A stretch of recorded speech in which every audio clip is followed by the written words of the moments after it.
E se duas das figuras mais, digamos, controversas do mundo dos negócios, Donald Trump e Robert Kiyosaki, se juntassem para te dar um único aviso? Pois é, a mensagem deles é bem direta e, para ser sincero, bem alarmante.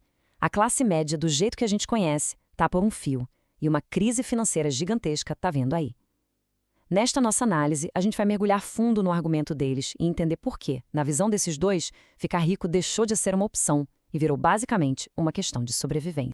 Olha, e esse alerta não vem de qualquer pessoa, não. A gente está falando de Alan Greenspan, ex-presidente do Federal Reserve americano, uma das mentes financeiras mais poderosas do mundo. Ele está dizendo que o buraco entre ricos e pobres ameaça a base do sistema.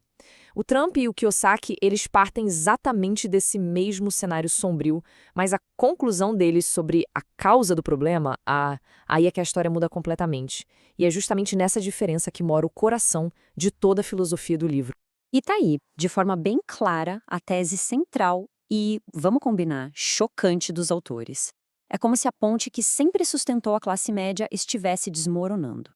Para eles, o mundo está se dividindo em dois caminhos, sem muita opção de retorno. De um lado, os ricos, do outro, os pobres. Aquela promessa de uma vida segura, estável para a maioria das pessoas, segundo eles, isso está virando fumaça, se tornando uma lembrança de uma outra época. Ok. Então, para a gente conseguir entender a solução que eles propõem, primeiro a gente precisa mergulhar fundo no diagnóstico. O que exatamente está alimentando essa crise que, segundo os autores, ameaça a vida financeira de milhões de pessoas? E aqui está o grande ponto de virada. Enquanto figuras como o Greenspan falam numa falha geral da educação, o Trump e o Kiyosaki vão direto ao ponto. O problema, segundo eles, não é falta de diploma ou de conhecimento técnico. A crise de verdade é muito mais básica. As pessoas passam anos e anos na escola, mas saem de lá sem ter a menor ideia de como o dinheiro funciona de verdade. Essa imagem clássica aqui resume perfeitamente a filosofia do livro. De um lado, você tem a mentalidade da dependência, que eles associam a simplesmente receber uma ajuda, um peixe. Do outro, a ideia do empoderamento que vem com o conhecimento. O argumento deles é muito claro. A solução de verdade a longo prazo não é ficar dando peixe, mas sim ensinar a pescar, ou seja, dar as ferramentas da educação financeira para que cada um possa construir a sua própria independência. Mas como é que se chega nessa tal autossuficiência na prática? Para responder isso, os autores apresentam o que talvez seja a ferramenta mais importante do livro inteiro, o quadrante do fluxo de caixa, do Robert Kiyosaki.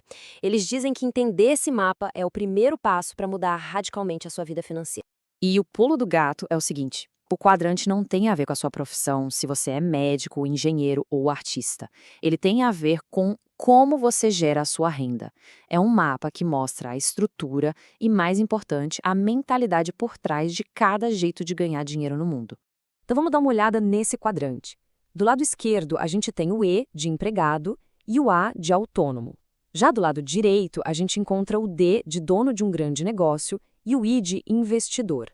A grande sacada, segundo os autores, é que a mudança do lado esquerdo para o lado direito é muito menos sobre dinheiro e muito mais sobre uma mudança profunda de mentalidade de valores. É aqui que a diferença fica muito, muito clara. O pessoal do lado esquerdo é movido pela busca da segurança, um salário garantido, benefícios, aquela aparente estabilidade. Só que, segundo os autores, é esse lado que paga a maior parte dos impostos. Em contraste, o pessoal do lado direito é movido pela busca da liberdade. Em vez de procurar um emprego, eles criam sistemas e dão empregos. E por causa disso, afirmam os autores, o próprio sistema recompensa esse lado com os melhores incentivos fiscais. É uma divisão fundamental na forma como o jogo do dinheiro é jogado. Certo. A questão então é como é que se opera a partir do lado direito do quadrante. Não é mágica, nem sorte. Os autores defendem que existe uma fórmula, um conjunto de princípios que os ricos aplicam o tempo todo para construir e multiplicar a riqueza deles. E essa aqui é a tal fórmula de 5 passos que eles apresentam: alavancagem, controle, criatividade, expansão e previsibilidade. A afirmação deles é bem ousada. Não se trata de sorte ou de um talento que nasceu com a pessoa.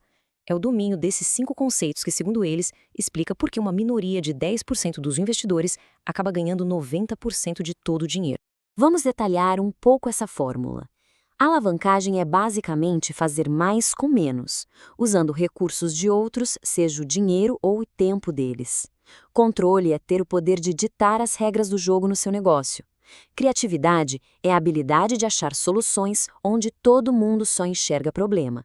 Expansão é o poder de escalar, de pegar uma ideia boa e replicar ela várias e várias vezes. E por último, previsibilidade. É construir um sistema tão bem ajustado que ele funciona sozinho, como um relógio, gerando resultados constantes. Mas tudo isso pode soar meio teórico, né? É por isso que agora a gente vai ver exemplos bem concretos de como os próprios autores dizem ter aplicado essa fórmula na carreira deles, para mostrar como esses princípios se transformam em ação de verdade. Essa sacada do Kiyosaki sobre o McDonald's é genial.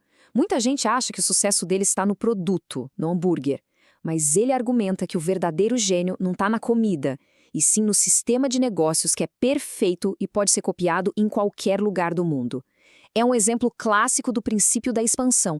A verdadeira riqueza, nessa visão, não está em ter o melhor produto, mas sim em ter o melhor sistema. E aqui a gente tem a visão do Trump sobre criatividade, que ele, na verdade, simplifica bastante. Para ele, não é nenhum dom artístico ou um raio de inspiração que cai do céu. Inovação nos negócios é simplesmente a combinação de bom senso com um jeito de pensar fora da caixa para resolver problemas práticos. E essa história que ele conta é um exemplo perfeito disso em ação. Ele precisava aumentar a capacidade de um salão de festas.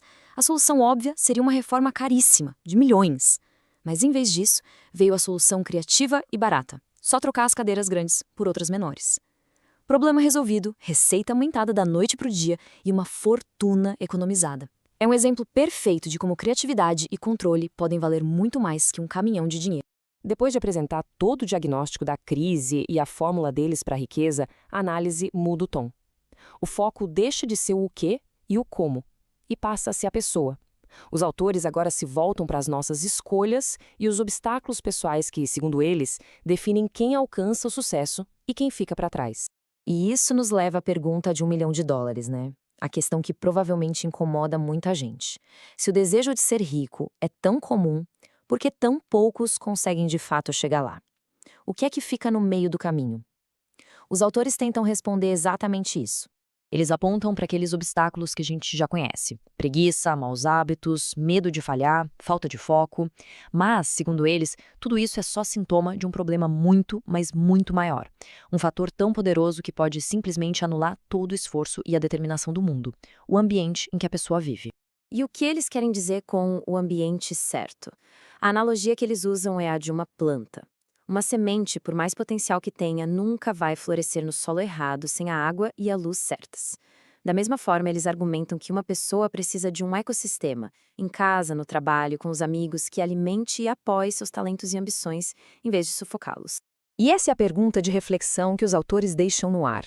Eles desafiam cada um a fazer uma avaliação honesta. O círculo de amigos, o lugar onde se trabalha, até mesmo o ambiente em casa. Essas coisas são forças que impulsionam para o crescimento ou são âncoras que prendem no mesmo lugar? Para fechar essa citação atribuída ao Einstein, talvez resuma o objetivo final do livro. A intenção não é só dar um manual de como investir, mas sim provocar uma expansão da mente, uma mudança fundamental no jeito de olhar para o dinheiro, para o risco e, principalmente, para as oportunidades. E assim, a análise termina com uma inversão muito poderosa. A pergunta mais importante deixa de ser o que os autores querem e passa a ser o que cada um quer para si. A mensagem deles é um mapa, mas no fim das contas, a responsabilidade de escolher o caminho e de dar o primeiro passo, segundo eles, é inteiramente de cada um de nós.